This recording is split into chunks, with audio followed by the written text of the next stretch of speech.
Bueno, primero contarles un poquito qué es lo que es ALADA. ALADA es una asociación latinoamericana de estudios de Asia y África que se funda hace 40 años en México, ¿ya? Y nosotros somos parte de esta red de académicos principalmente que estudian sobre Asia y África en América Latina. La asociación tiene en el fondo el objetivo principal de desarrollar lo que son los estudios de Asia y África en América Latina.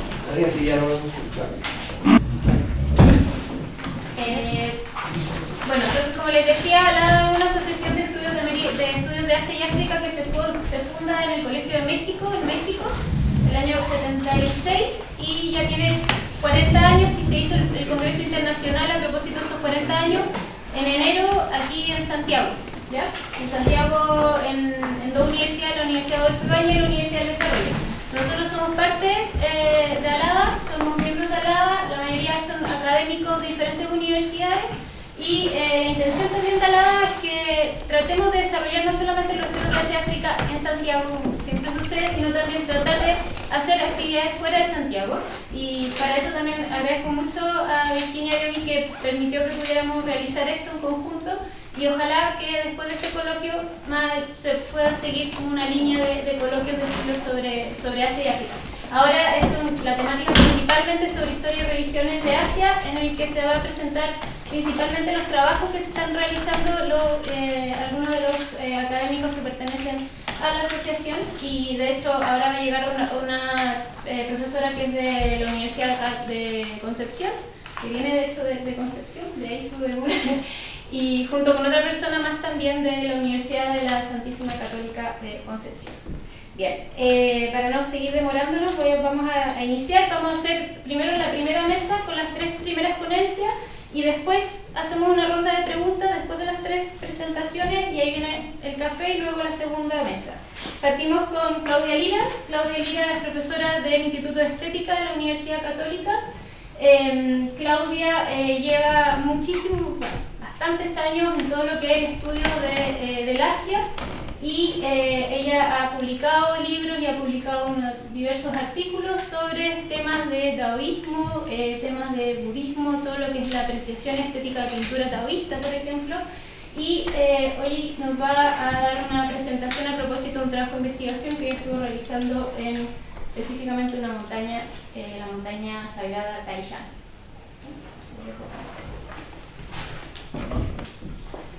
Buenas tardes. Vamos a en 20 minutos tratar de decir todo lo que hay que decir, hablar un poco rápido quizás. Caminar el paisaje en la inspiración artística del arte tradicional chino. Lo que ustedes están viendo en la imagen es una de las vistas donde los actuales turistas que ascienden a la montaña Taishan van a ver específicamente. Entonces aquí hay un tema bien importante que yo quiero relevar en esta ponencia, que es una larga trayectoria de contacto con la naturaleza y de apreciación estética que sigue siendo el motor o el leitmotiv de la ascensión a la montaña. Nosotros quizás no entendemos muy bien lo que significa, ¿cierto?, este encuentro de la sensibilidad con este paisaje de nubes, con este mar de nubes, que sigue siendo entonces esta motivación de llegar o subir y quedarse en la noche en la altura para poder ver esto durante la madrugada. ¿Por qué es tan importante? Básicamente porque lo que se experimenta ahí a nivel de sensibilidad a los sentidos es lo que se busca sentir. Se busca sentir esta unión, unión mística, que se podría decir entre comillas, entre el sujeto y el paisaje, que en la tradición china también es un sujeto, no es una cosa. El paisaje, la montaña, los árboles, todo lo que está moviéndose, todo lo que es vida, ¿cierto?, es manifestación del Tao, de este flujo del acontecer, y no son objetos, sino que son sujetos. Es una vibración, es una energía, es chi, con la cual yo me puedo comunicar, con la cual yo me puedo integrar. Y eso es un factor muy importante, ¿cierto?, para la inspiración artística y para la posibilidad de crear arte. Durante el día, eso es lo que se ve después, ¿cierto? El día ya pasó el mar de nubes, pasó esta experiencia, esta posibilidad de ver este paisaje. Vamos a ver a continuación distintas otras imágenes de paisaje para que nosotros veamos una cosa importante, que China es enorme, nunca dimensiona lo enorme que es China, estando en un país como el nuestro, y está lleno de lugares de este tipo, donde uno puede ir a tener una impresión del paisaje, una impresión que principalmente es estética.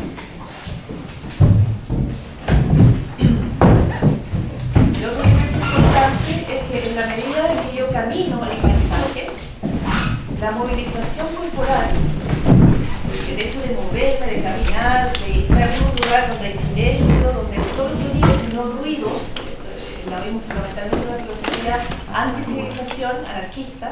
Por lo tanto, ir y volver a la naturaleza es un elemento fundamental para contactarse con el lado, con este movimiento de la vida.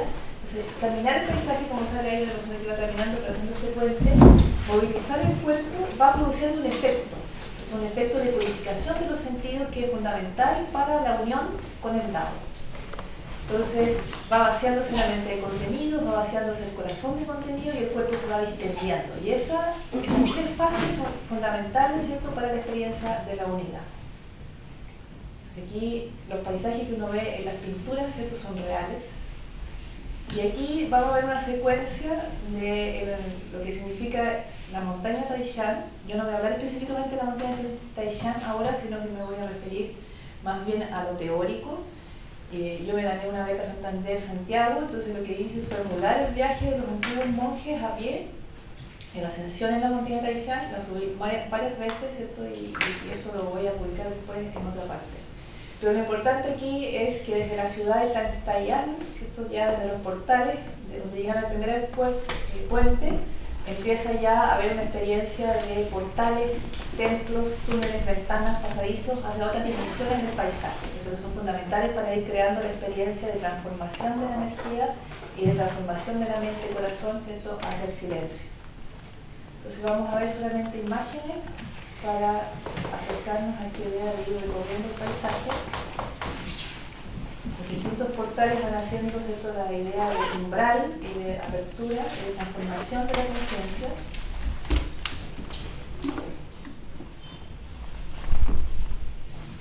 Toda la gente que ha hecho deporte, somos todos en algún momento, sabe que la movilización del cuerpo dispone a la mente hacia otra condición, hacia otra percepción.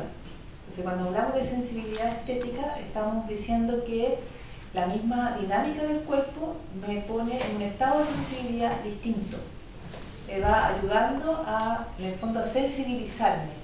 Entonces yo me voy relajando físicamente y voy escuchando más, se va agudizando mi oído, se va agudizando mi vista y voy entrando en un estado de la mente y corazón que es distinto al que estoy habitualmente cuando estoy en la ciudad, trabajando, tenso, o sea, todo eso va cambiando. Además, la montaña Taishan, como sale ahí, está escrita totalmente en piedra. Los poetas y los grandes personajes que han viajado en esta montaña van dejando plasmada su experiencia sensible, ¿cierto?, en esta poesía escrita en piedra. Entonces uno no le da quizás la importancia a esta disciplina corporal que significa caminar. Ahora está de moda el trekking, ha habido varios accidentes, está de moda el correr, pero siempre con un objetivo de trabajar el cuerpo, con un objetivo de sacar músculo, de ganar, es otro objetivo. Esta es una caminata que la vamos a ver, ¿cierto?, que tiene la finalidad última de la transformación de la mente y corazón hacia el silencio, la serenidad y el vacío, que es la característica que debe tener para recibir una imagen emotiva del paisaje. Eso es lo que vamos a ver finalmente como la teoría del arte basada en las vibraciones. El templo taoísta está en la montaña, en la meta final, y estos son los regalos del paisaje que uno empieza a encontrar después de ascender.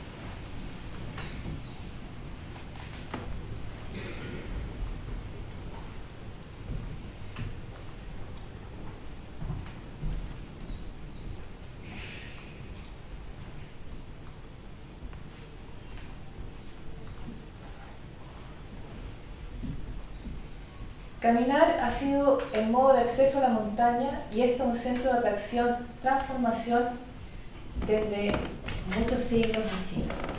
En la medida que el cuerpo la asciende, se produce un proceso natural de purificación que agudiza los sentidos, el que propicia la experiencia estética de la serenidad de la mente-corazón, que incluye el silencio mental y la distensión corporal. En este ejercicio espiritual estético, el ocio, que es un concepto que aparece mucho en el taoísmo y que no se releva en general, es muy importante porque es un estado en que la persona suelta todo deseo e intención, que es la manera en que tradicionalmente la mente-corazón funciona. La mente está siempre proyectada hacia metas, objetivos o anhela algo y quiere conquistarlo en el mundo. En cambio, el estado de ocio, que es un concepto donde aparece un árbol y un hombre apoyado en un árbol, es esta idea de haber soltado, ¿cierto?, toda intención de producir un logro en la realidad. Entonces ese es como una especie de portal para la experiencia finalmente de la serenidad. Cuando yo suelto todo deseo de intención, ¿cierto?, penetro en esta posibilidad de una mente serena, que es lo que se llama la mente reflejo, que en el taoísmo es la mente original. O sea, originalmente nuestra mente es quieta, serena, y es una mente reflejo, ¿cierto?, que refleja la realidad. Y eso me hace estar en un estado que se llama dispuesto, disponible, ¿cierto? Yo tengo que estar dispuesto a esta apertura para hacerme disponible a la unión final con el Tao. Entonces, la mente reflejo es una mente quieta, vacía y serena, donde hace aparición, y esto es muy importante, la inspiración artística que se llama I. La idea I es una imagen emotiva, lo que yo recibo cuando estoy en este estado. Estoy en este estado de mente reflejo y de repente aparece, gracias a mis sentidos, adentro de mi corazón, por decirlo así, una imagen, pero esta imagen tiene un contenido emocional.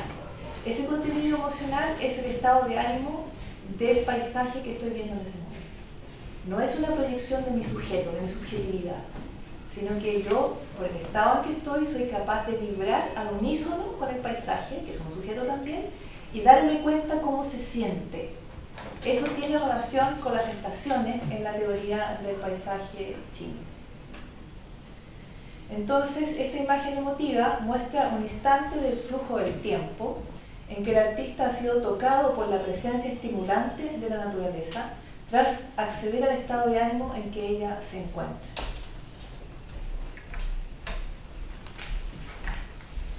Y aquí tenemos los conceptos que están implicados en esta experiencia artística. En el fondo son los artistas, bueno, en un principio los ermitaños en paralelo con los artistas, pero yo me estoy refiriendo solamente a los artistas, los que van a la montaña en la búsqueda, ¿cierto?, de inspiración. Y aquí tenemos el concepto de caminar, pero nos importa fundamentalmente el concepto ta, que significa deambular. Es un tipo de caminar, un tipo de caminata ociosa, por decirlo así. Pero no piensen que es ocioso como cuando uno dice, este tío ocioso, no hace nada, sino que es una disposición del ánimo, ¿cierto?, de apertura. Es como si todos los poros estuvieran abiertos como para recibir esponjosamente, ¿cierto?, lo que la realidad necesita. Y el otro concepto que ya vimos que es idea, sentido, significado, deseo e intención. Si ustedes se fijan, ese concepto se puede traducir por un concepto de yu, que también significa deseo e intención, pero es un deseo e intención subjetivo. Ese es el ego, el sujeto, la personalidad, el que quiere algo de la realidad. Aquí también es deseo e intención, pero es un deseo e intención que yo recibo del Tao. Y esto es súper importante porque el Tao existe el Tao universal y el Tao individual. Cada cosa que está viva tiene su propio Tao, su propio camino de desenvolvimiento basado en una ley natural que se llama Fa. Por lo tanto, cuando yo logro conquistar o logro relacionarme con cada cosa, lo que percibo es su trayectoria de desenvolvimiento. Por decirlo de alguna manera, yo siempre recomiendo que vean un documental que se llama Flores, que está en Netflix, donde uno ve cómo se abren las flores. Y uno siempre dice, bueno, las flores se abren todas iguales, no. Las flores tienen todas su dado. Entonces algunas se abren así, algunas se abren así, otras se abren un pétalo, otro. Y eso tiene un tiempo. Y que yo necesito como acompasarme con ese tiempo para poder ser testigo de ese movimiento que es muy lento. Por eso que necesito de la mente reflejo, porque la mente reflejo es una mente relajada, suelta, que es capaz de quedarse percibiendo este movimiento lento de la naturaleza para poder comprender, ¿cierto?, la ruta del Dao. Entonces, por eso que el concepto de paisaje Shan Shui, que es el paisaje general, está aquí especificado en un concepto que es escena. Cuando yo soy testigo, como mente reflejo, capto un instante de ese movimiento, no el movimiento total, o sí el movimiento total, pero un instante de ese movimiento total, porque el movimiento siempre continúa, nunca para, aunque sea lento, es siempre movimiento. Entonces, lo que aparece en la imagen emotiva es una escena, un instante de ese tiempo. Que para que yo sea un buen artista, ese instante de ese tiempo tiene que quedar plasmado en el papel, pero tiene que quedar vibrando. Entonces, si yo soy un buen perceptor, yo puedo penetrar en la pintura, ¿cierto?, y estar en ese paisaje nuevamente. El otro concepto importante aquí es la incitación de la naturaleza. La naturaleza moviliza la percepción humana. O sea, hay un encuentro aquí. Yo estoy preparado para percibir y al mismo tiempo la naturaleza me estimula para que yo me abra, me purifique y pueda recibir. Ese estímulo está basado en los miles de movimientos que la naturaleza tiene, que son como notas musicales. Entonces me tocan, ¿cierto?, y yo soy tocado como un instrumento perceptivo. Y el otro elemento importante es la destreza, lo que se considera arte en la tradición sino-japonesa, que es la habilidad. Es el uso de la mano. En este caso, si son artes marciales, es el uso del cuerpo. El cuerpo es adiestrado en una técnica y el adiestramiento de esa técnica es muy importante porque finalmente lo que me produce es que mi cuerpo sea un instrumento despersonalizado, para que mi personalidad no interrumpa el proceso de inspiración y tampoco interrumpa el proceso de plasmación de esa inspiración en la obra de arte. Entonces la adquisición de una habilidad, que es el método Shu, es muy importante. Entonces, a la medida que yo adquiero una buena destreza, soy un maestro en arte, que significa que yo creo un trozo de vida cuando hago arte. No plasmo mi propia subjetividad en la obra. Y aquí tenemos ejemplos de este caminar ocioso, que implica soltar toda meta, todo deseo, intención, toda idea preconcebida. Entonces, en la lengua encontramos el uso de este concepto tachin, por ejemplo, que significa caminar en el campo durante la primavera. Y aquí primavera está usado con el concepto verde, azul verde con color extraño en China. Vamos a ver las otras partes, que es, aquí yo les subrayé todo lo que significa caminar para ver, caminar para dar un paseo, caminar para ir a ver la nieve, para ir a ver la luna. Es una idea que está en la lengua como algo ya registrado e implícito. Entonces, no es un caminar cualquiera, es un caminar para ir al encuentro de la experiencia estética, como vimos al principio, este mar de nubes. Yo voy ahí porque ahí yo me uno conectado. De ahí tengo una experiencia que es mística, pero que es una mística, podríamos decir, de una religión de la naturaleza, que es libre, no tiene una estructura tan determinada. Y esta es la idea de disfrute el gozo, el gozo de las flores. Entonces lo que voy a buscar es este gozo, la experiencia de la serenidad que acompaña a la mente reflejo. No es solamente quietud, silencio y vacío, sino que cuando eso ocurre, acompaña esa experiencia el gozo. Y el gozo no es una simple felicidad, es un sentimiento, igual que la serenidad.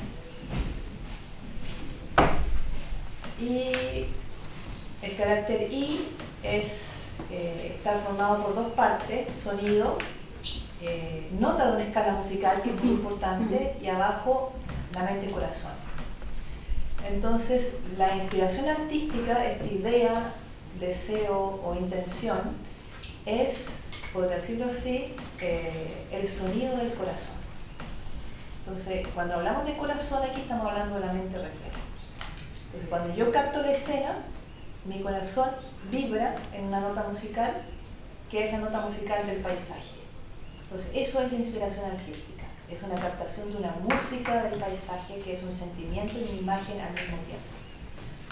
Si yo soy capaz de contemplar el Dao en su totalidad, ¿cierto? Lo que percibo en mi corazón es una sinfonía. Cuando pinto, a pesar de que hay trazos, lo que pinto en una obra de un paisaje es una pieza musical. Entonces aquí es bien importante porque cuando hablamos de ta, la palabra ta, caminar, ¿cierto? Que me pone al cuerpo una disponibilidad de sensibilidad que se llama escucha atenta, pasamos por un proceso de transformación de los sentidos. Yo camino, ¿cierto? Estoy usando el cuerpo completo, pero al caminar veo. Se me abre la posibilidad de ver. Y ta significa al mismo tiempo caminar y ver.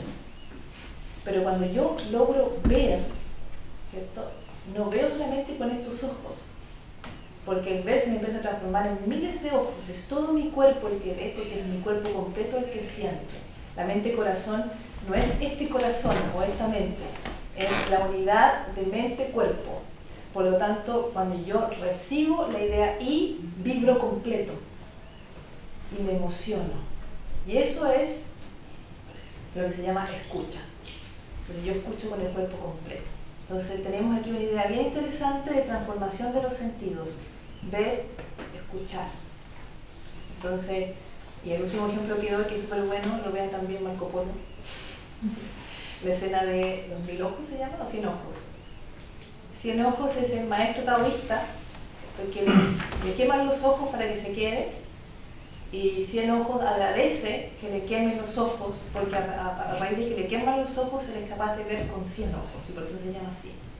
¿Quién es el que ve su cuerpo completo, su sensibilidad? Siente con la piel, que tiene 1100 o 1000 ojos. Entonces, eso es el cuerpo como sujeto de conocimiento.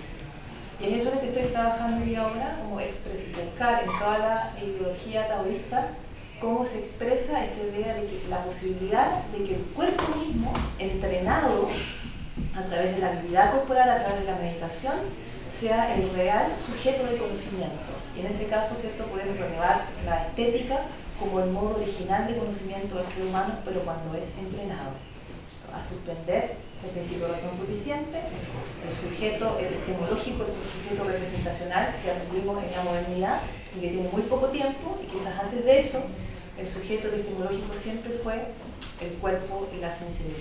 Creo que es no.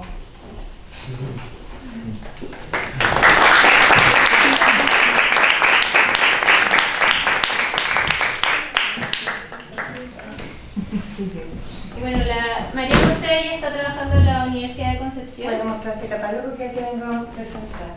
Y ahí ella va a presentar esto. A propósito de esto, es una colección de obras artísticas sobre Asia que hay en el Museo Sañartu en Concepción, así que ella ha trabajado mucho sobre eso y nos va a hablar sobre este mismo tema.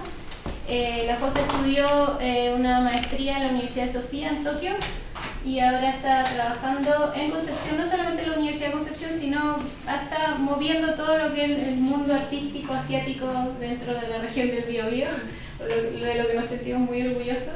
Así que también muy contento de que esté aquí, que haya podido. Trato de que vibren conmigo. Muy bien. ¿Esto qué es? Entonces yo pongo ver. Quiero ver en modo completo.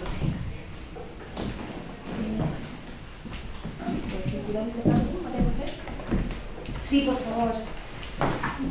Yo hago la fianza.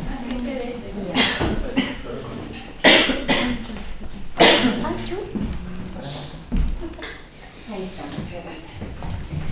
Bueno, nuevamente disculpa a todos por no haber respetado el horario de inicio de esta hermosa sesión que también, ¿cierto? Siempre, o sea, no podría no partir dando las gracias a la Chile por todo el equipo que ya durante un par de años ha trabajado para hacer varias instancias de este tipo que nos reúnen en torno a los estudios asiáticos y de África.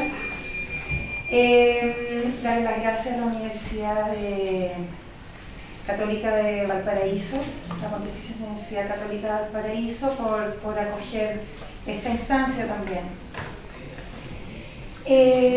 Y lo que vengo a hacer yo hoy día es a presentarles, diría, dos. El primero voy a pasar volando por arriba del libro de don Pedro de Ríos Añartu, publicado en 1883 o 84, disculpen, no me acuerdo en qué momento, pero que lleva por título Un viaje de un chileno en torno al mundo. Él hizo la circunvalación al mundo en el año 1880, comenzó y llegó de regreso a su lugar natal, el lugar donde vivía, Hualpén, al lado de la ciudad de Concepción. El museo, que comenzó en el año 1880 la colección, terminó de formarse aproximadamente, en realidad no ha terminado de formarse, o sea, el museo sigue recibiendo donaciones, pero lo que él armó serán 2 décadas a partir de 1880. Entonces, pasó por China y en esa colección me voy a enfocar en su paso, porque es tan interesante todas sus paradas. Japón, o sea, todo es interesante. Desde el comienzo de su viaje de partida un primer cambio de ruta. Comienza en Valparaíso, viajes a carreta, tren, llega al buque a vapor de Valparaíso y comienza su primer plan, su primer viaje, que su primer viaje es el único que dio la vuelta al mundo completo. Los otros también les llaman los viajes alrededor del mundo, pero este es el único que circunnavega el globo. Entonces él parte hacia el norte con toda la intención de tomarse un vapor desde San Francisco hacia Japón, pero en el norte de Chile se encuentra con la guerra del Pacífico, así ¡pum! Y tiene que tomar un cambio de planes.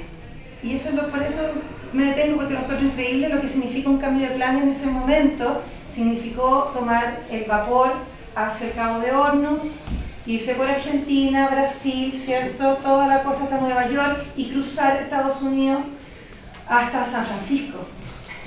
Entonces eso fue el cambio de planes. Creo que no deja de ser súper entretenido e interesante.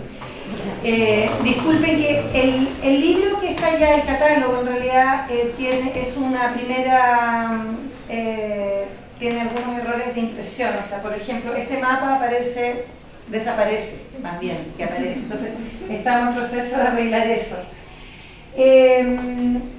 Pero a ver, bueno, podría presentarles el equipo de trabajo, que son todos de Concepción. Me parece relevante porque muchas veces la investigación incluso de nuestro patrimonio regional lleva por impulso a veces dentro del equipo, o la idea muchas veces germina en Santiago. En este caso es un proyecto completamente regional y financiado por el Fondo Nacional de Desarrollo Regional, ¿cierto? Apoyo gubernamental para esta obra. Es un libro trilingüe, es un catálogo trilingüe. Está escrito en chino mandarín, en inglés y en español. El Museo Pedro de Ríos Añartu está inserto en un santuario natural muy hermoso. ¿Alguien lo conoce? Tenemos muy bien. Sí, lo conoce. El Museo de Hualpén, le llaman la mayoría. Abrió en 1938. Entonces es uno de los museos más antiguos que hay en Chile, o sea, sobre todo fuera de Santiago de Chile. Esta colección, entonces el museo, perdón, es una casa museo y tiene una colección permanente, que se llama, ¿cierto? Que se exhibe desde 1938 hasta el terremoto reciente del 2010.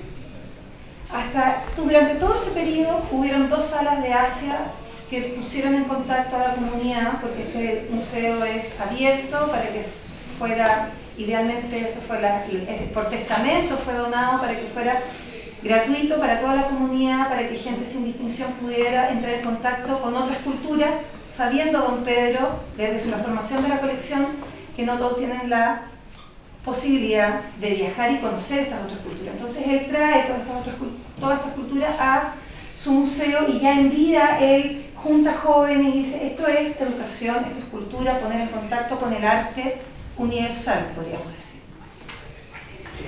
Esta imagen que tenemos acá está tomada dentro del santuario natural de Museo y Parque Pedro del Río Sañartu. Es un museo. María Elvira, ¿conoces el Museo Pedro del Río Sañartu? ¿Y por qué no levantaste la mano? Perdón, no la vi. Porque es toda una experiencia, en el fondo, también la comunidad que tiene contacto con esta colección llega muy atraída por el paisaje natural y finalmente, como está este museo, pasan con las familias completas, que no es la suerte que tienen muchos museos finalmente que tienen que hacer tremendas labores para atraer a la comunidad dentro de sus puertas, y sin embargo este museo en la región del Biobío constantemente tiene un fluir de ciudadanos que quieren en primer lugar entrar en contacto con esta naturaleza. La colección del museo es de los 5 continentes, no es solamente de China, sino que también de todos los lugares donde recorrió Pedro del Río Sañartu, pero en especial también hay unas salas de ciencias naturales. Una amiga que visitó hace como 3 días el Concepción, Catalina Valdés y Josefina de la Mesa, son historiadoras del arte y se dedican al estudio del siglo XIX. Lloraban de emoción, le dije, no se pueden ir a Santiago de vuelta sin ver el museo, porque ella que estudiaba todo la educación en el Chile del siglo XIX, al encontrarse con estas salas de ciencias naturales intactas, podríamos decir, le pareció pero completamente emocionante. Esta es la desembocadura, el santuario de la naturaleza, es el lugar norte, donde el río Biobío, el ancho río Biobío, llega al mar Pacífico. Ahí está ese lugar de encuentro. Y este es el testamento donde Pedro del Río Sañartu dona todo su santuario, su casa y todo lo que contiene a la comunidad. Hoy por ley está dirigido este museo por el alcalde de Concepción, la gobernadora de la provincia de Concepción, el intendente de salud, pero se autogestiona 100%, no tiene ningún apoyo no tiene de ninguna institución, es autogestionado para poder subsistir y para poder pagarle, por ejemplo, una conservadora para que cuide esta colección que, como toda colección de arte, está viva, ¿cierto? O sea, la luz, la sal, la humedad, hay mucho patrimonio que resguardar. Ahí hay un pequeño mapa, de la región de Biobío y bueno, acá está Chillán, Los Ángeles, Concepción y Hualpén, donde está el museo. Cierto, esta es una instancia para que conversemos sobre las religiones, ¿cierto? Entonces yo voy a tratar de detenerme en ese punto. Y cuando les hablaba de que, bueno, el catálogo muestra un poco el parque, ¿cierto? Y luego la colección. Aquí está la casa museo, esa de los muros amarillos. Y aquí ya puedo empezar a colaborar, o sea, compartir en esta mesa, muy bonita mesa grande donde todos estamos reunidos, dos temas. El primero, y que voy a pasar muy rápido, es el hecho de que este libro habla sobre religiones asiáticas en Chile. Yo no he estudiado muchos otros libros chilenos, de hecho no tengo ninguna otra fuente que les pueda referir sobre chilenos que hayan escrito para esta fecha, ¿cierto? 1884, en torno a Confucio, Lao Tse, budismo, como ve él el budismo en China, o sea, él viaja a China y puede dar él da en sus libros su propia versión de lo que ve y lo que él considera que es la religión china. Por ejemplo, le parece, su impresión de las pagodas es que están como amuletos de la buena suerte, esa es su visión, ¿ya? Esa es su visión que tiene de la pagoda. Y yo en el catálogo trato de presentar una mirada un poco más histórica de dónde viene la pagoda. Básicamente, cada pieza que va a venir a continuación tiene un pequeño texto que la acompaña para poder hacer de cada pieza de esta colección un umbral, ¿cierto?, hacia la cultura asiática, y muchas de estas piezas van directo hacia lo que es la religión china. ¿Por qué tengo mi teléfono en mi mano? Porque quiero leer algunos trozos de este libro. Pedro del Río Soñartu no solamente habla de religión en este libro, sino también de la historia de China.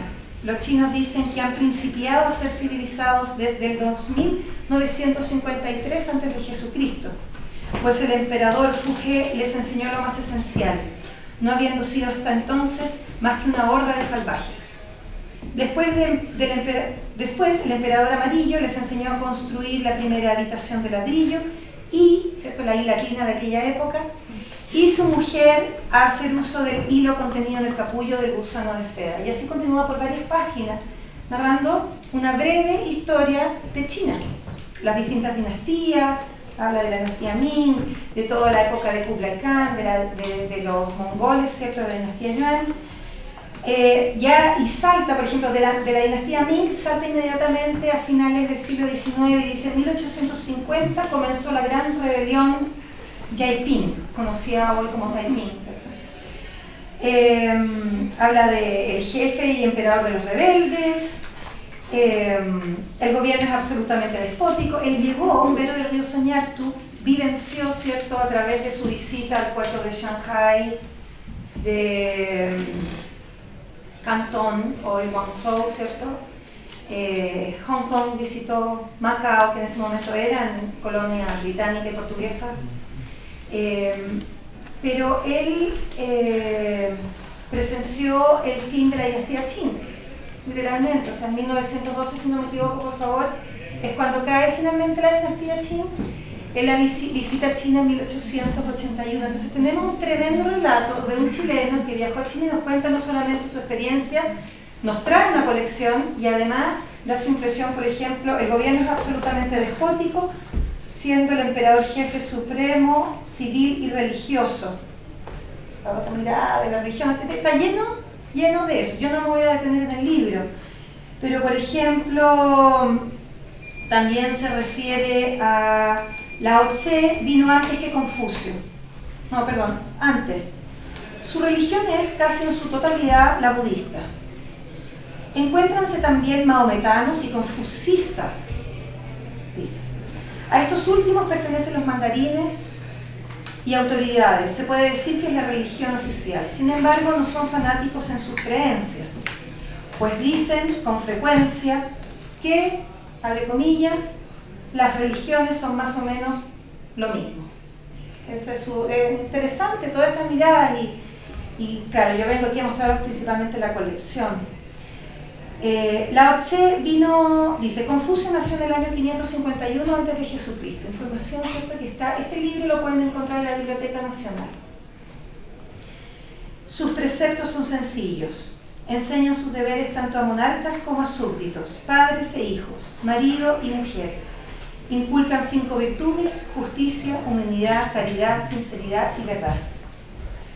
Después sigue, y hay por aquí, porque no es mi idea, ¿cierto?, detenerme en este, pero yo creo que aquellos que están interesados en la historia de los estudios asiáticos acá en Chile, tenemos ya un libro de referencia interesante. Lao Tse vino antes que Confucio, habla de fechas. En su libro Razón y Virtudes dice, 2 puntos: antes del caos existía un ser universo inmutable. ¿Estás vibrando, Claudia Lira, con Pedro del Río Soñartu? En alta frecuencia. Y sin embargo, siempre activo. Perdón, repito. Antes del caos existía un ser universo inmutable y sin embargo, siempre activo. Ese es el autor del universo y le llaman razón.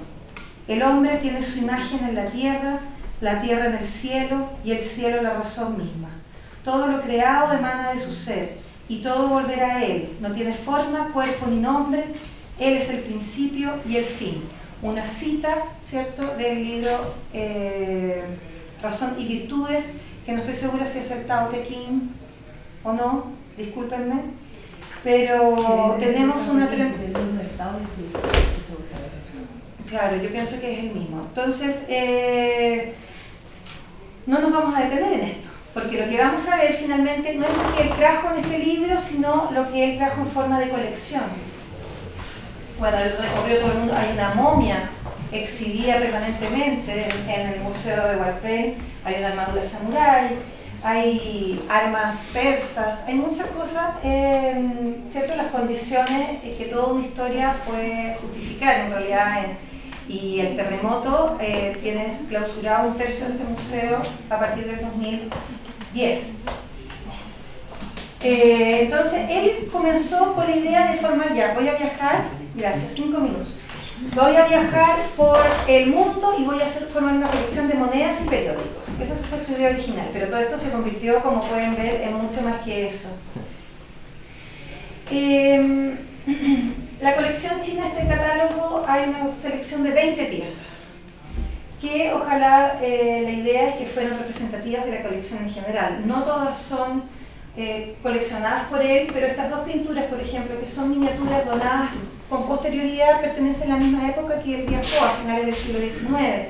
Son producidas en Cantón y hablan totalmente, por donde se les mire, por lo menos de la cultura de élite o del arte de exportación, que en ese momento se producía para dar a conocer la cultura china a través del arte. La fotografía estaba muy incipiente, ya existía, pero en este primer viaje que debo reseñar no hay fotografías porque todavía no, ya del segundo viaje empiezan a aparecer las fotografías fuertes, pero aquí aún no.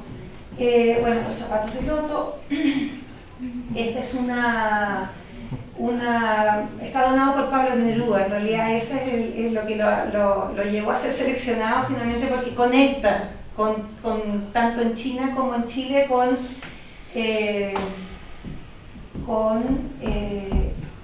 la admiración que pudo haber sentido Pablo Neruda por la cultura china. Escribió mucho sobre él, ¿cierto? Mucha poesía en torno a China. El catálogo incluye un pequeño extracto de un poema. Dice: no eras misterio ni jade celeste, eras como nosotros, pueblo puro.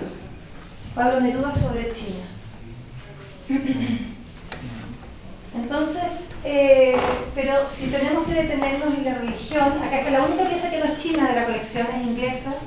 Es un muñeco, es una figurita de plomo mecánico, pero habla de la Chino Cerrí, todo un movimiento que hay en el siglo XIX. Quisiera detenerme en esto, que es el arte de la laca. Yo creo que está muy ligado a la religión, pero no es tan evidente como lo es, por ejemplo,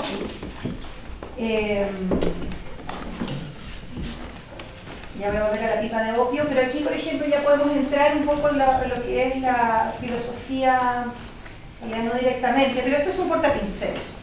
Y un portapincel como objeto nos puede permitir hablar en un pequeño extracto, porque esto, aquí estoy describiendo un poco el catálogo, ¿no? Presentándolo, generando un umbral para poder profundizar después sobre lo que se plantea aquí, del valor del escritorio para el literario. ¿Por qué? Por todo lo que estaba hablando Claudia Lira recién, o sea, la importancia que le dan a plasmar el yi, esa idea, entendiendo que los chinos y los japoneses y toda la cultura de Asia Oriental tienen la caligrafía como, ¿cierto?, una de las artes más importantes, justamente por eso, por todo lo que creo yo que es por todo lo que la profesora Claudia Lira explicó también, o sea, la profundidad con que se toma, ¿cierto?, el arte del pincel y la tinta. La música es religión en China, ¿sí o no? Porque en un pequeño extracto podemos hacer referencia, por ejemplo, Confucio consideraba que el ritual y la música eran ideales para cultivar la virtud, la armonía y la comunicación con los difuntos y el universo. De ahí la música como puede ser un umbral para poder entrar en la religión. Como pueden ver, no pretendo hablar de los aspectos más interesantes y profundos y teóricos de la religión, sino simplemente presentarles este catálogo y cómo hay una colección en Chile, un patrimonio que es de todos nosotros y que cada uno de esos objetos puede ser un umbral, ¿cierto?, para poder acercar las religiones de Asia a la comunidad chilena. la pagoda. Aquí está la pagoda de hueso.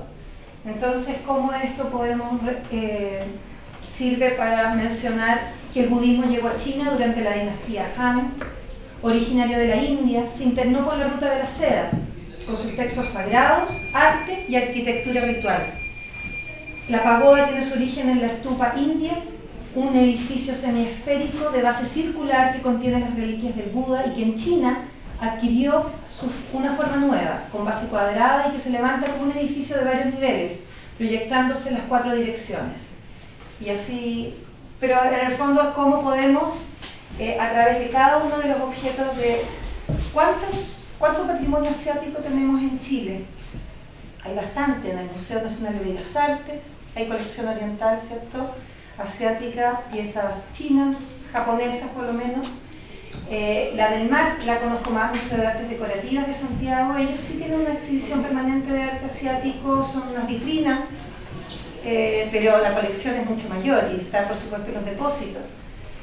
Entonces, en ese sentido, este museo es único por la cantidad de piezas que permanentemente exhibe, igual un gran porcentaje de ellas en el depósito. ¿Qué es esto? ¿Un sombrero o un casco?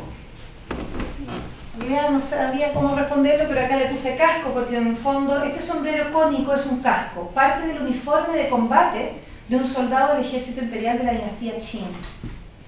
Y aparecen estos signos de yin yang y los colores de los elementos, agua, metal, tierra, fuego y aire, probablemente como protectores.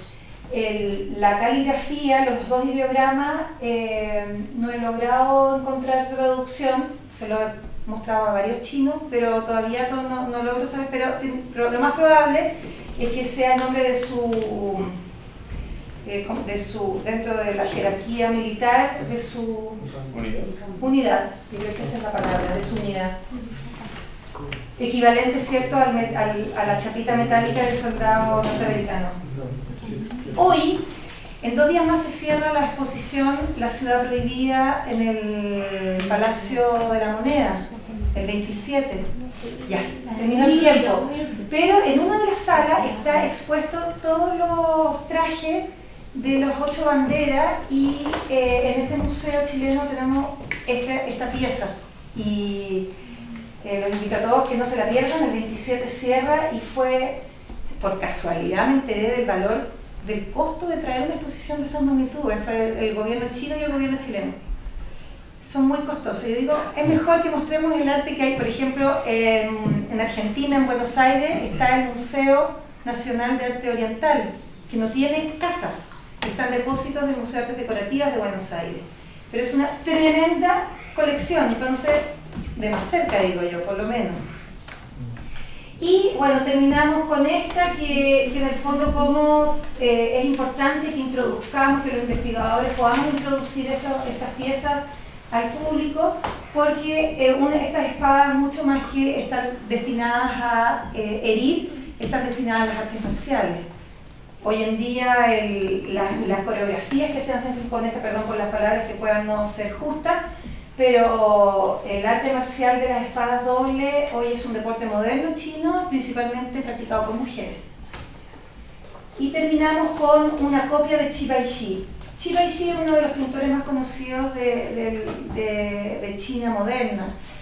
Y yo puse esta copia que no es adquirida por Pedro Río porque no existía Qi Baishi todavía. Qi Baishi es de... más adelante, en un capítulo anterior puse la fecha del Qi Baishi porque aquí no lo puse. Y no recuerdo cuándo es, pero no... Mao Zedong le entregó un diploma con sus propias manos a Qi Baishi, de esa época, contemporánea a Mao Zedong. Y más allá de la... Disculpe que ya voy a terminar.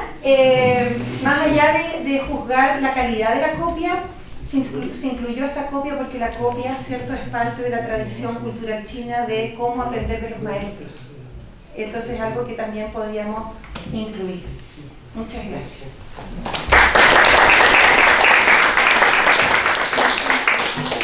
Muchas gracias, María José, por tu presentación. Y ahora vamos con la última presentación de la primera mesa. Vamos a presentar a Pablo Delgado.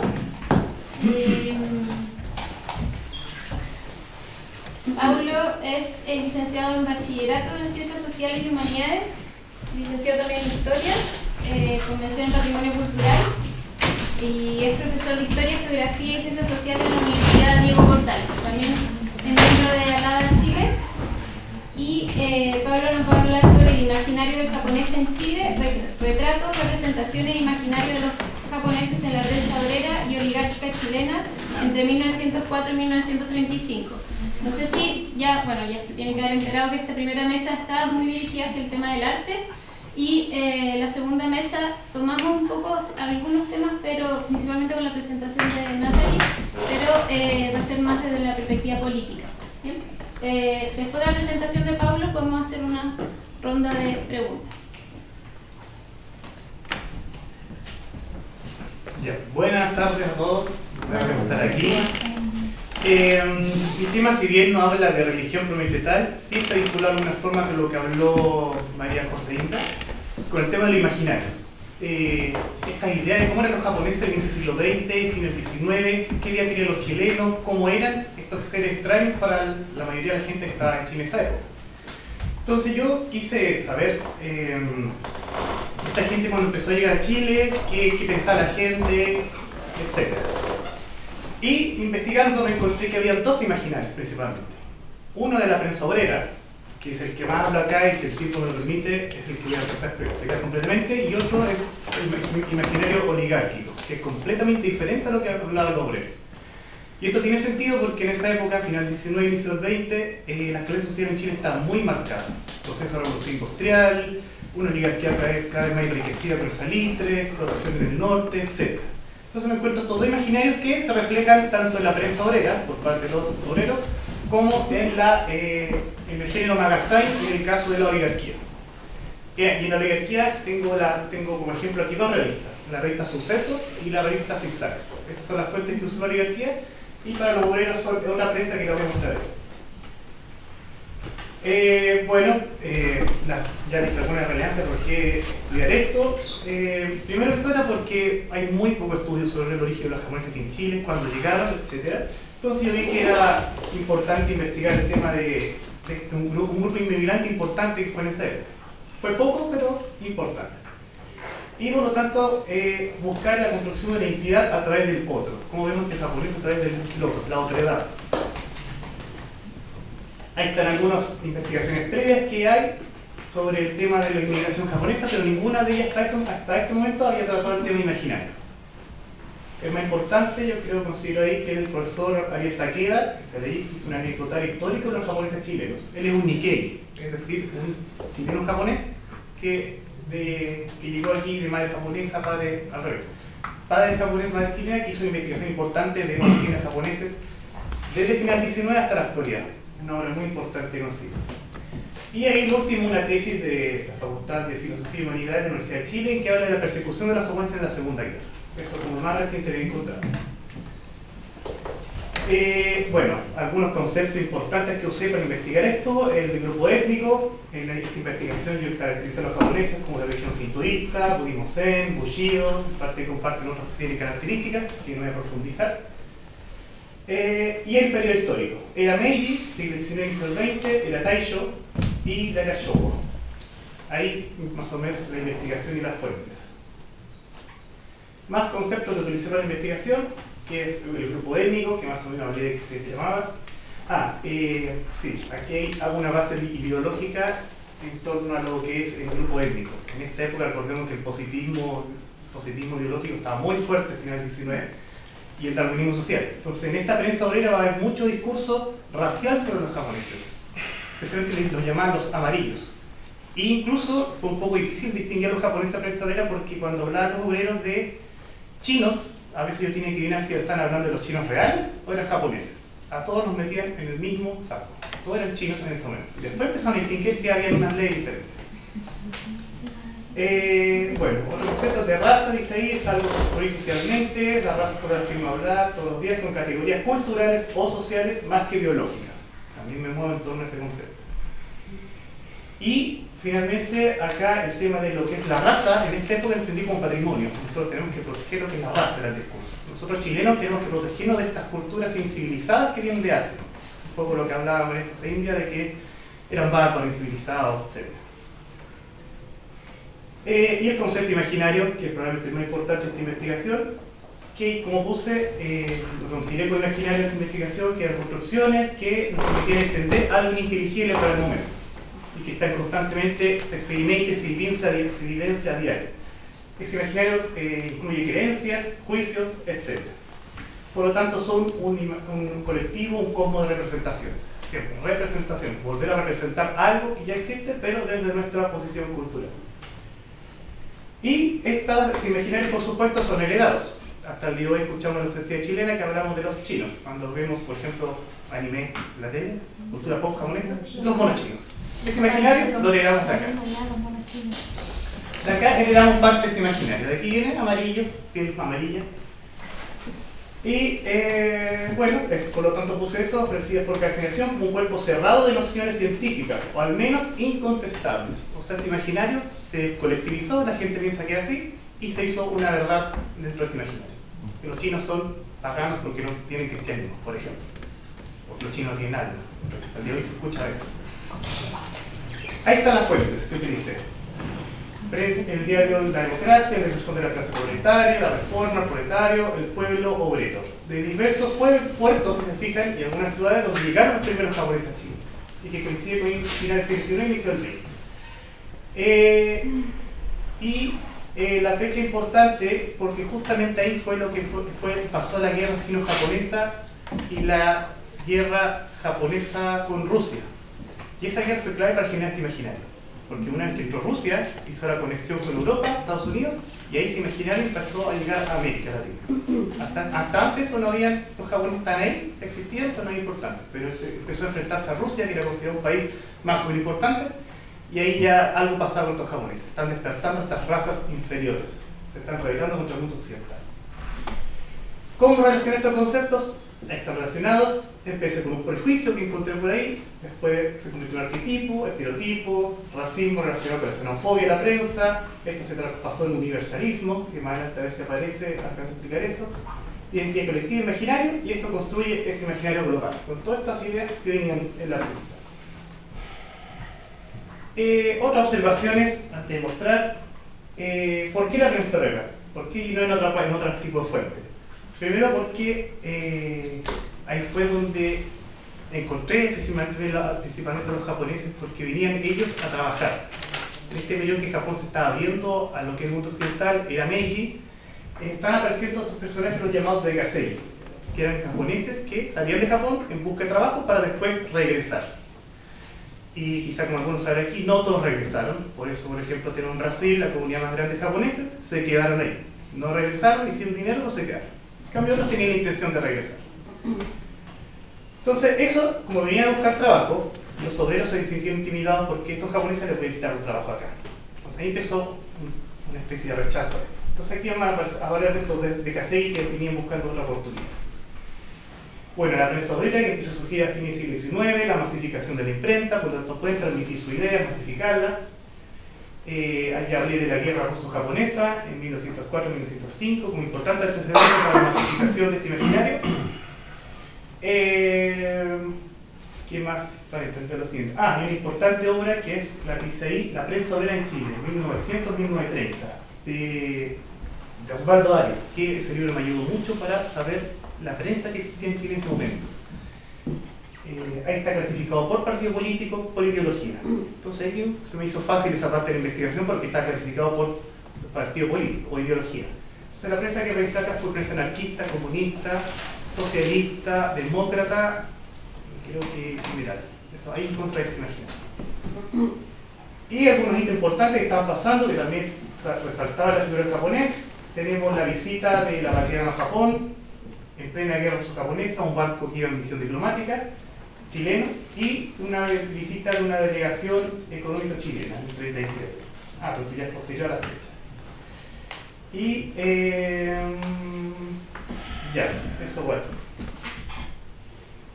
estructura entonces la investigación. Teniendo sus antecedentes internacionales, la guerra ruso-japonesa y los problemas de inmigración que está pasando en California y Canadá, es otro antecedente que olvidé mencionar. Ya habían llegado japoneses tanto a Estados Unidos como a Canadá y un poco a México. Lo recibieron muy bien en estos países, pero se dieron cuenta que los japoneses eran muy disciplinados, ordenaditos, trabajaban, obedecían, y eso no les gustó al obrero latinoamericano, que precisamente es todo lo contrario a eso. Y viendo esto, que estos japoneses eran más eficientes y trabajaban por menos, empezaron a quitar los trabajos. Y eso empezó a generar problemas con los obreros de estos países, y empezó el rechazo. Y esa noticia de ese sector empezaron a bajar hacia Latinoamérica hasta llegar a Chile. Entonces, tenemos este imaginario que se crea desde la prensa internacional y que llega a Chile finalmente, y ahí aparecen, está la ideología que le habla, y que se traduce en estas ideologías que están aquí en Chile ya haciendo justicia por las demandas sociales del inicio del siglo XX, por ejemplo la cuestión social. ¿Qué decía esta prensa? Como les dije, habían dos imaginarios de los japoneses. Uno era una positiva y otro negativa. La positiva primero decían que tenían carácter y valentía, un espíritu esforzado, resistente y constante para el trabajo, de buena fe, no mienten. Y en proceso de civilización.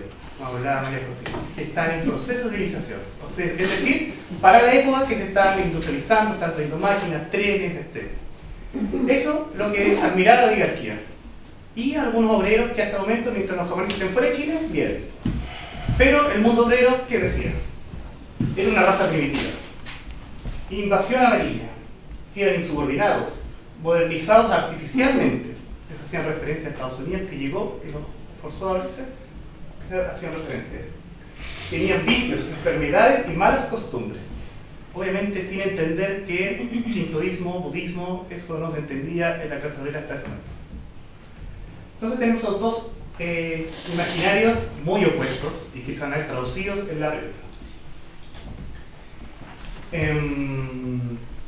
Bueno, aquí hablo mucho más de los imaginarios, pero vuelvo a retomar aquí lo que era la guerra ruso-japonesa, que ayudó en parte a difundir estas ideas, especialmente Norteamérica, Canadá y Estados Unidos, que fueron los que construyeron en América estos imaginarios, dada la experiencia del mundo obrero en esos lugares.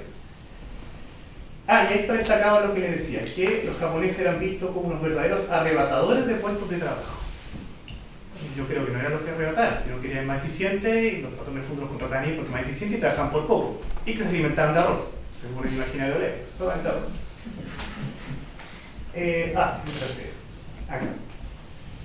¿Y por qué los obreros se alteraron con esto? Último párrafo. Los obreros organizados para proteger lo que consideran algo innato a su clase, la explotación de la tierra, la mano de obra industrial nacional. Eso, si se los tocaba en el mundo obrero en la época, era grave. Como si se meten con nosotros atacamos. Justamente los japoneses llegaron a estos lugares inocentemente y se fueron a trabajar donde necesitaban mano de obra y se encontraron con esto, con que el mundo obrero latinoamericano se había apropiado de estos espacios de trabajo y que eran considerados como algo patrimonial casi. ¿Qué más de aquí? Bueno, ya hablé del proceso de modernización y expansión territorial japonesa, bajo el periodo Meiji, movimiento obrero ruso que ayudó en la difusión de ideas de imaginario. Y hay nuevamente otra idea que dice ahí, nadie duda del poderío y capacidad de Japón. Algunos acrecientan su admiración, mundo oligárquico, y otros temores y el odio. También comienza a difundirse por esas partes.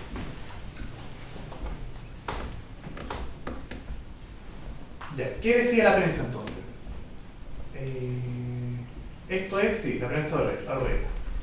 Dice ahí, primera cita, no era muy bien vista debido a la idea errónea de que los asiáticos no eran asimilables por la cultura huésped. Esa era una idea. ¿Para qué traer japoneses si nos van a lograr acostumbrar a nosotros? Somos muy civilizados, no son cristianos, no pueden hablar el mismo lenguaje. Entonces no los traigamos, ¿para qué traerlos? ¿Para qué molestarnos? Luego dice que eran conocidos por su sobriedad, laboriosidad y lealtad. Esa es obviamente el imaginario positivo. Por eso debían traerlos. La oligarquía de la época, que está explotando las minas de carbón, de salitre, etc. Tenían una personalidad aparentemente contradictoria, eran sumisos y arrogantes, disciplinados y rebeldes, inadaptables e innovadores, pero conservadores y rígidos, orgullosos de sus tradiciones, pero con un complejo de inferioridad con respecto a Occidente. Eso parece ser verdad. Parece que Japón ya a finales del siglo XIX estaba complejado porque no podía ser como los países occidentales. Entonces Estados Unidos ahí hace su movida con Japón y empieza a hacer su modernización, empieza a tener una república más similar a lo que tenemos en Occidente. Primer ministro, etc. ¿Y qué pasó con el resto de la gente? Dice ahí, el resto de la gente lo aceptó tranquilamente en su cercanía, las campañas xenofóbicas promovidas por los grupos de poder en la mayoría de las ocasiones alcanzaron escasa popularidad, afortunadamente. No hubo una persecución masiva en Chile de japoneses, pero sí se hablaba bien feo de ellos en la prensa ahora.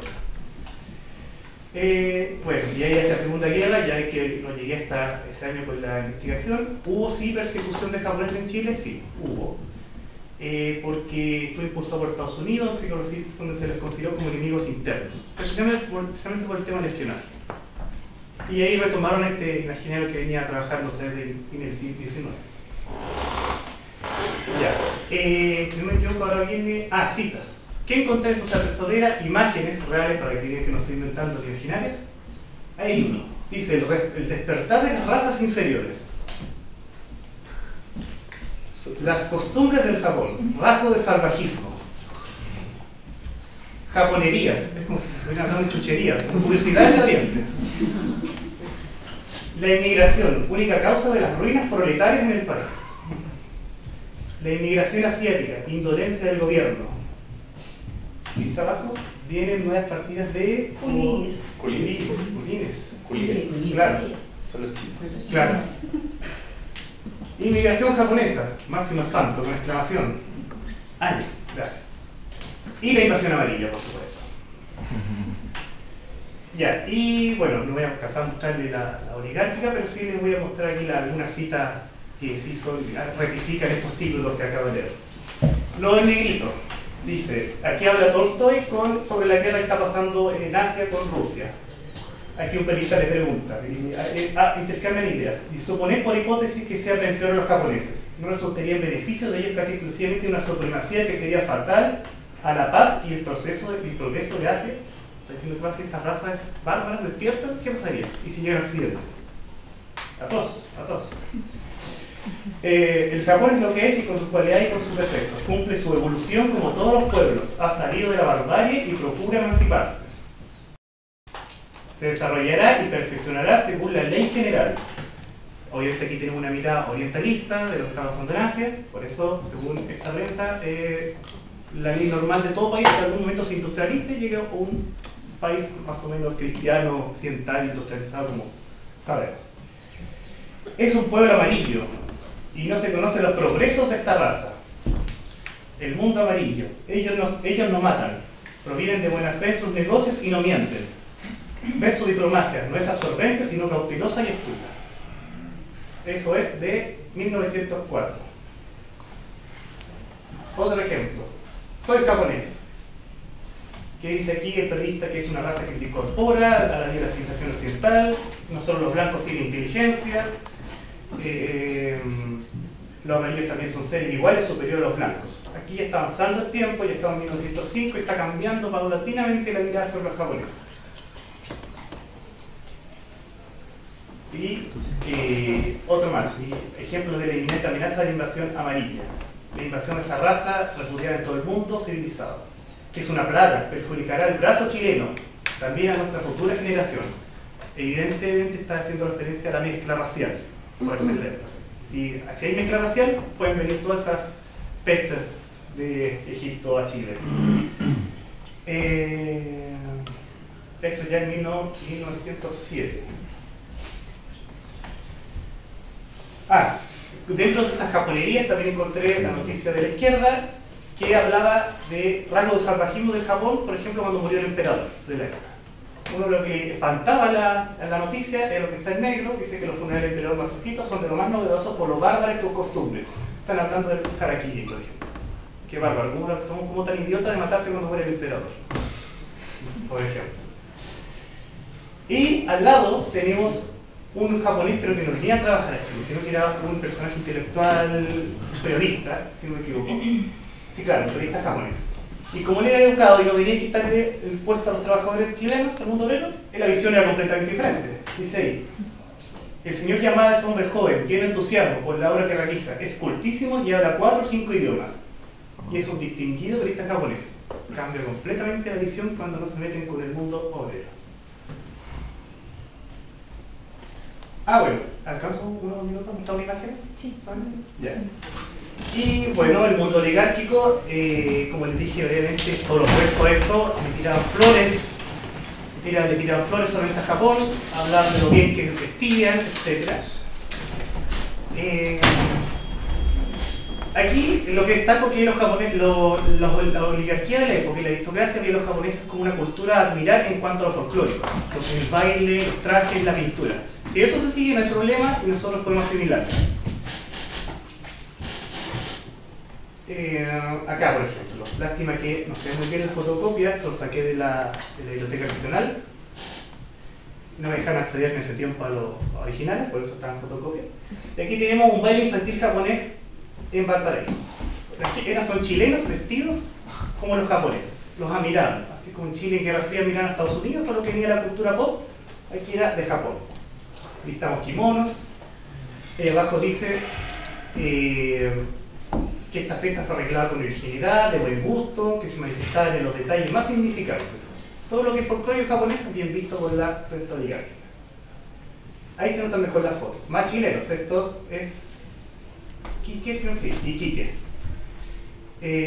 Dice, la casa en que se celebró la magnífica reunión estaba decorada con innumerables y legítimos adornos orientales, adquiridos especialmente por los dueños de casa de la fiesta. Kimonos, abanicos, pintura y todo lo que era relacionado con el folclore japonés, bien visto, bonito, decorado, se compra por la clase oligárquica. Y hay eso quería estar, pero creo que es muy largo para leerlo ahora, pero nuevamente la segunda página de ese artículo. Y bueno, para terminar, entre las conclusiones que podemos destacar de esto, que ya lo adelanté al principio, es el tema de que, claro, efectivamente encontré que había dos miradas completamente del mundo japonés y que variaba del mundo obrero hacia el mundo oligárquico, dependiendo de si a los obreros venían a quitar lo que ellos tomaban como que era patrimonio, es decir, los espacios de trabajo, la tierra, la minería, la agricultura, atacaban, repudiaban. Aquí hay una crisis laboral a fines del siglo XIX, por lo tanto el rechazo era inminente. Y en cuanto a los oligárquicos, solamente a ellos les preocupaba traer a estos japoneses para trabajar en estas minas, mano de obra barata, se les pagaba barato, y más encima admiraban este folclore hermoso que alcanzamos a ver algo anteriormente. Bueno, que ahí hablo un poco también de las revistas, que estas revistas sirvieron para la oligarquía para crear espacios separados de lo que era la prensa obrera. Ellos querían su espacio, alejarse de ellos, remarcar las clases sociales. Entonces nosotros construimos esto, lo mostramos en la revista y el mundo obrero es otra cosa. De hecho el dato se me olvidó mencionar, era el tema de que en la prensa obrera no hay imágenes de estos japoneses, no hay imágenes, nunca llegan, porque el incipiente de la prensa no tenía mucha cámara fotográfica, y cuenta que apenas se conseguían impresiones, la imprenta, no hay imágenes, todo esto llegaba por telegrama casi. En cambio, como estas revistas son oligárquicas, sí están los medios de difusión, sí había cámara fotográfica y a veces incluso eran a color esta imagen. Bueno, y la revista era unas pautas entonces a seguir del buen gusto para el mundo oligárquico. Y creo que este quiere el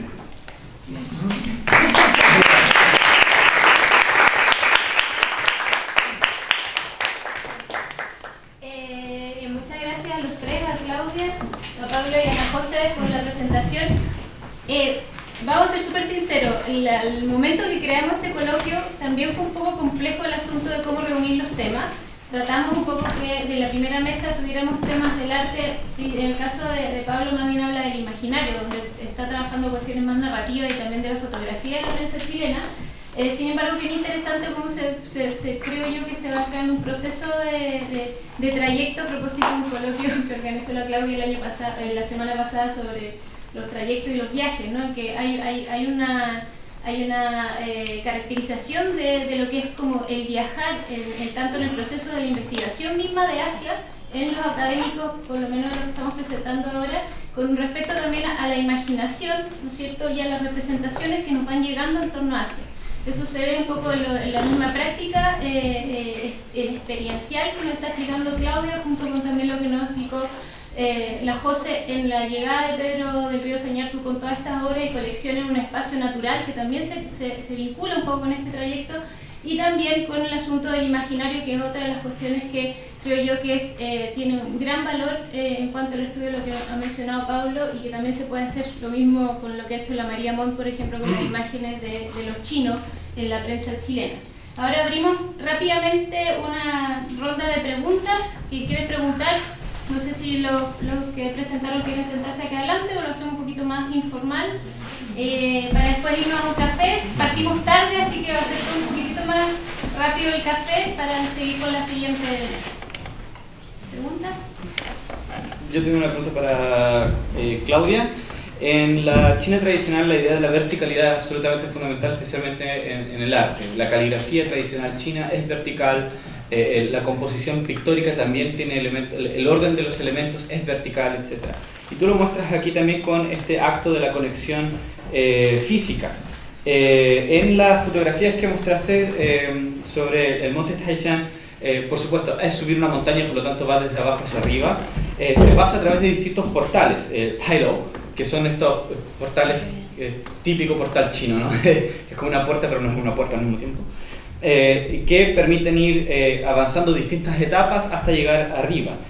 Mi pregunta es que este acto de la ascendencia vertical hasta llegar arriba, a ver las nubes, qué sé yo, es parte también, tú lo decías, que la idea de llegar arriba es conectar el Xin con el Tao, mente-cuerpo con el Tao. Pero si es que tendría alguna justificación con alcanzar el Tian o el cielo, considerando el cielo como uno de los conceptos centrales del taoísmo, posteriormente también del confucianismo, que es el regente de todo. Nosotros vivimos bajo el cielo, si es que esta representación lo que busca es superar esa distinción entre yo bajo el cielo y alcanzar el cielo. Primero, en la montaña de Shan se realiza la ceremonia Fengshan, que es la ceremonia que hace el emperador para la unión con el cielo. Entonces, es la montaña más importante de las 5 montañas taoístas, por lo tanto, ahí se realizaba esa ceremonia, y no hice ninguna alusión a eso. El hombre, en la concepción desde el Qin al taoísmo, es el mediador entre el cielo y la tierra. No es posible una unión con el cielo si tú no estás conectado con la tierra. Entonces, lo importante es que en Huaynan Tzu, por ejemplo, se dice el cielo es quieto y la tierra es serena. El hombre, para poder alcanzar esa estabilidad de la mente, necesita conectarse con esas dos instancias, con la quietud y con la serenidad, que son correlativas en realidad. Entonces, la ascensión efectivamente permite, ¿cierto?, acceder como a la cumbre para estar más cerca del cielo, pero sería totalmente antitaoísta decir que te tienes que conectar solamente con el cielo. Eso se desmarca de lo que es la religión católica, por ejemplo. Aquí la relación con la tierra es fundamental, porque la tierra es serena por naturaleza. Por lo tanto, el hombre lo que hace en el fondo es ser, y aquí estamos en la alquimia taoísta, ¿cierto?, es ser una especie de transfigurador de las energías para conectar el cielo con la tierra. Y ahí está haciendo una mente perfecta, no solamente el cielo.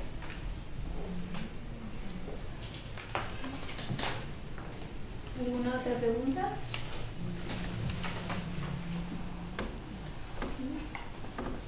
Yo tengo primero una recomendación, o sea, no una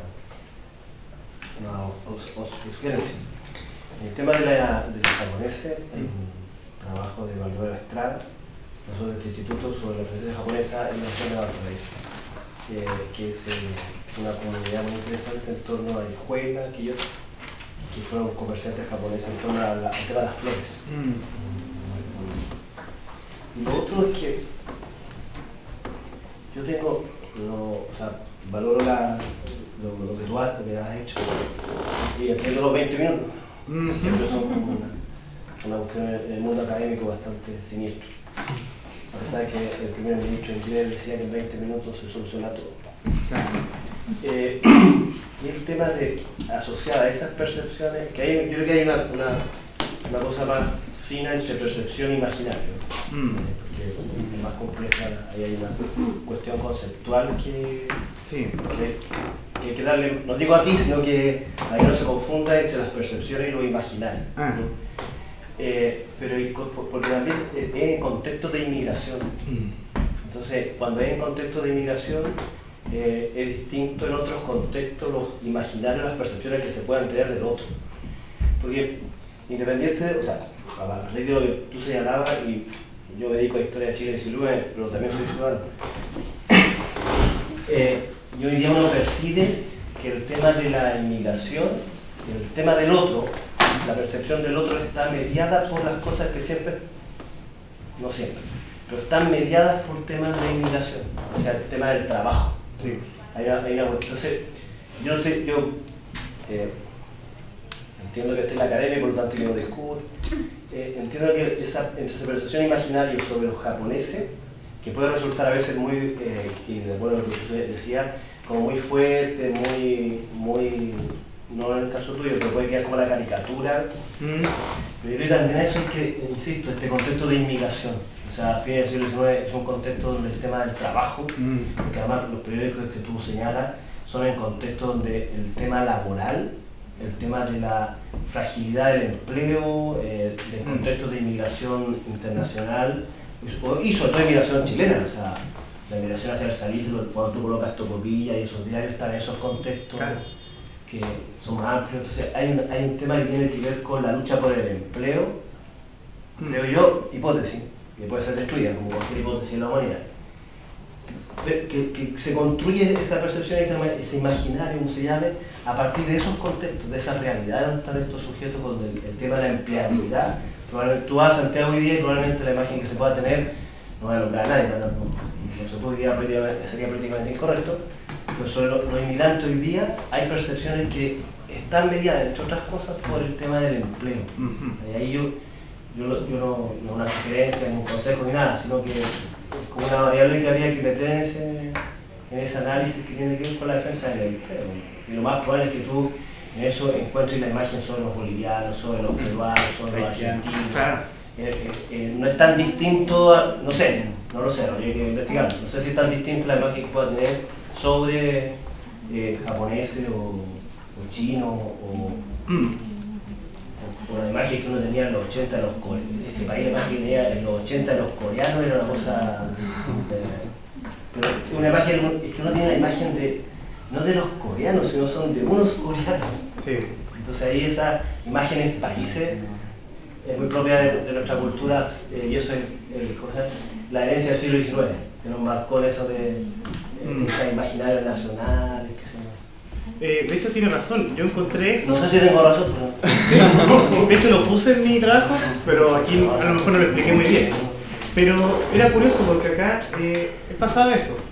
En el norte, antes que encontrara los japoneses ya llegando a esta noticia, aparecían chilenos y alegaban que en el norte bolivianos estaban trabajando en las minas, se peleaban por trabajo, pero después los peruanos se quejaban ahí. Pero era poco, porque siempre habían estado juntos, estaban ahí. Pero cuando llegaron se supieron las noticias de inminente llegada de japoneses, se unieron, se olvidaron de las diferencias con los bolivianos y los peruanos, se unieron como clase social, como grupo, y empezaron justamente a ver eso. Ya, si ya el trabajo escasea acá, que las pulperías, que nos pagan poco, que no unámonos como clase social para estos asiáticos con todo ese curso imaginario racial no vengan acá a quitarnos lo nuestro. Y que traté de enlazarlo con que es patrimonio, que lo vieron como patrimonio, tanto la tierra, el trabajo, lo racial y lo laboral. Se volvió patrimonio, hay que proteger eso, que no identifica. Entonces eso sí lo trabajé, pero claro, no lo que hacer explicar bien. Sí, bueno, ya que nombraron a Baldomero Estrada, yo fui, digamos, estuve con Baldomero Estrada, digamos, hace 40 años atrás. Entonces, cuando era muy joven. Cuando era muy joven. Yo diría, digamos, que teniendo, digamos, en cuenta lo que escuché, la primera conferencia no la escuché, yo pienso, digamos, que el racismo, o cierto, imperaba por sobre la inmigración, digamos, a finales del siglo XIX y al principio del XX. De hecho, digamos, se estaba incubando todo lo que después llegó a la Segunda Guerra Mundial. Eso, digamos. Ahora, por varias razones, porque primero, digamos, el mundo oriental aporta, digamos, tres cualidades, digamos, o tres valores que en ese momento, y yo diría que hasta hoy día, no son como prioritarios, digamos, que es, ¿no es cierto?, ser organizado, ¿no es cierto?, cada cosa en su lugar, cada cosa tiene su tiempo, limpiar, es decir, desechar lo que no se va a ocupar, ¿no es cierto?, y la puntualidad, que es una amenaza para todo el mundo occidental, especialmente para los latinos, porque después los anglosajones lo tomaron eso, pero los latinos, digamos, todavía no tomamos. En cambio, para digamos, el occidental, los tres valores no son el racionalismo, ¿no es cierto?, colocándolo con grandes estructuras, el empirismo y el pragmatismo. El problema está en que el racionalismo, el empirismo y el pragmatismo se fue al logro, pero no al aprendizaje. Y el logro se puede conseguir, ¿no es cierto?, con almas buenas y almas malas. Que en el caso del oriental no va a tomar el alma mala porque tiene un sentido del honor muy grande.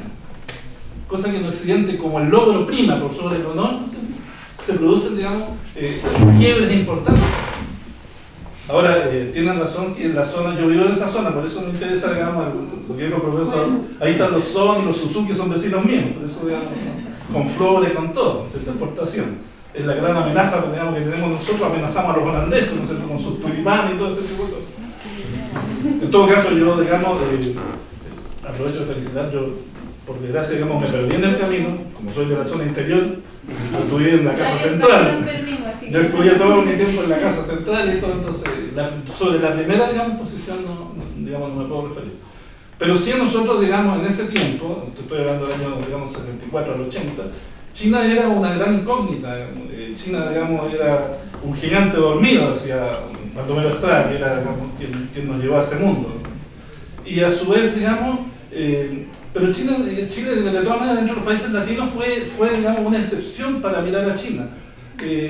Chile, digamos, fue, yo diría que inteligentemente, ¿no es cierto?, un buen, en este sentido, digamos, un buen amigo de China. De hecho, por ejemplo, Augusto Pinochet, que ustedes saben que no comulgaba mucho con las tendencias, digamos, ¿no es cierto?, marxistas, ni mucho menos, no cortó relaciones con China, pero sí con los demás países. Entonces, digamos, hay un espíritu que algo gatillaba en ese momento que China iba a ser, digamos, alguien, ¿no es cierto?, algo, ¿no es cierto?, y la gran potencia que ellos mismos dicen que el año 2040 tiene que cristalizar completamente. Y en el caso de Japón, ¿no es cierto?, Japón, al revés, ¿no es cierto?, ellos adaptaron este racionalismo, empirismo y pragmatismo y lo colocaron en la organización, ¿no es cierto?, en la limpieza y la puntualidad en su sistema. De tal manera que Japón se empezó a industrializar a finales del siglo XIX con Toyota, que es el fundador de Toyota, ¿no es cierto?, en el año 1981, en 1989 salió, 1986, salió el primer Toyota, digamos, digamos, de la fábrica de ellos, pero tomaron primero la hilandería inglesa. Y cosa curiosa, ellos, digamos, también ahí no nos topamos con ellos. Ellos, digamos, trabajan el bajo perfil por una razón muy simple, porque para ellos no es importante la inteligencia como prioridad uno, es la disciplina. Ellos dicen que la disciplina le va a ganar a la inteligencia, porque la inteligencia es neutra, y la disciplina necesariamente uno tiene que tener hábitos previos para poder desarrollarla. Entonces, a partir de eso, digamos, empiezan a generar, digamos, lo que hasta hoy día se genera, digamos, en el mundo asiático, que a ellos no les interesa generar, pues ellos no inventaron los autos ni nada, pero son primero los autos, los televisores, los computadores, los relojes, etc. Porque ellos, no, digamos, tienen otra concepción, digamos, de la situación. De hecho, son inventores de algo, digamos, de una disciplina que salió hace poco, que es la ingeniería en reversa, que significa yo tomo un modelo occidental, lo desarmo pieza por pieza, lo rehago, pero está prohibido de hacerlo igual, sino que tengo que hacerlo en sentido mejorado. Ya, eso no me también. Muy interesante, yo creo que podemos seguir de forma disciplinada